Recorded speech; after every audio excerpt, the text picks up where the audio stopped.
করতে হবে, কারণ আদিবাসী ছাত্রীকে ধর্ষণ খুনের অভিযোগে উত্তাল রামপুরহাট। স্কুলে বিক্ষোভ দেখানো হলো এবং প্রধান শিক্ষককে পুলিশের সামনেই বেধড়ক মার।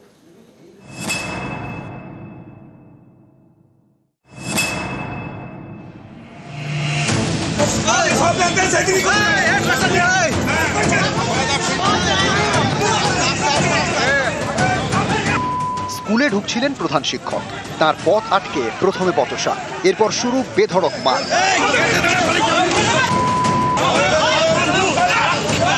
পুলিশের সামনে প্রধান শিক্ষককে চড় ঘুষি।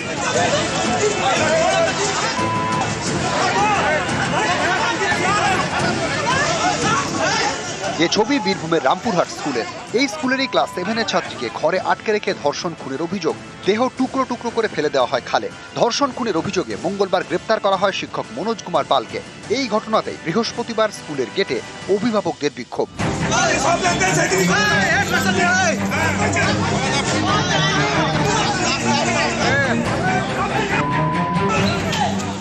প্রধান শিক্ষককে এলো পাথারি মার, তাকে বাঁচাতে এগিয়ে যায় পুলিশ। শুরু হয় টানা হেঁচড়া।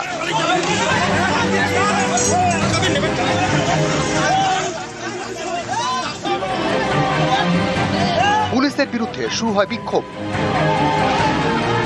রাস্তা অবরোধ করেন স্থানীয়রা।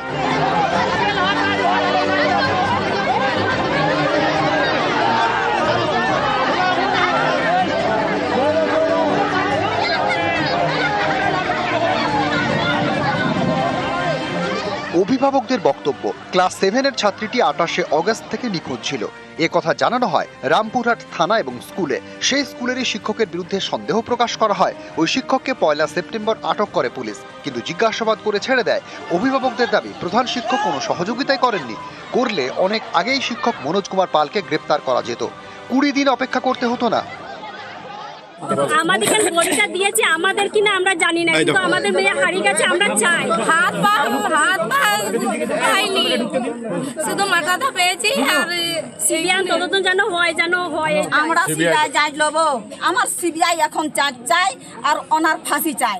বিক্ষোভ তো চলছে, তার সঙ্গে আমরা যে তার মেয়েটার বাবা যেভাবে মেয়েটাকে হত্যা করা হয়েছে, তার বাবাকে নিয়ে আমরা কথা বলতে এসেছিলাম যে খুব তাড়াতাড়ি যেটা ফাইনাল রিপোর্ট দিয়ে যাতে ফাঁসিতে লটকানো যায় সেটার ব্যবস্থা করতে।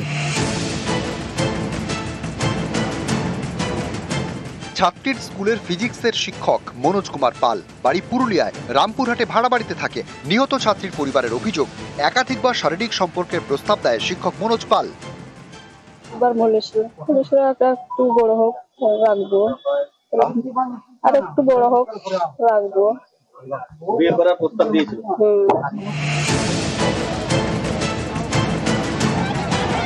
28শে অগস্ট থেকে ছাত্রী নিখোঁজ। পরিবার অভিযোগ জানায় রামপুরহাট থানায়। অভিযুক্ত শিক্ষকের বিরুদ্ধেও থানায় নালিশ জানানো হয়। অভিযোগ, তারপরেও সেভাবে কোনো পদক্ষেপ করেনি পুলিশ। জিজ্ঞাসাবাদ করে ছেড়ে দেয়।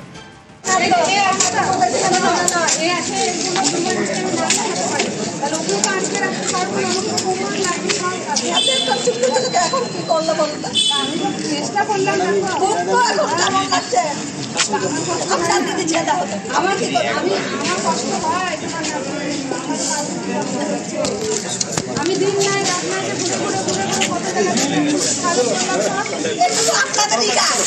আপনার করতে পারেন। অন্য জনের সাথে ভালোবাসা করে আপনি বলে গেলেন। পুলিশের বিরুদ্ধে তদন্তে গাফিলতির অভিযোগে সরব। প্রধান শিক্ষকের ভূমিকাতেও ক্ষোভ, তাই স্কুলে বিক্ষোভ। পুলিশের সামনে প্রধান শিক্ষককে মার। রামপুরহাট থেকে অক্ষয় ধীবর, নিউজ 18 বাংলা।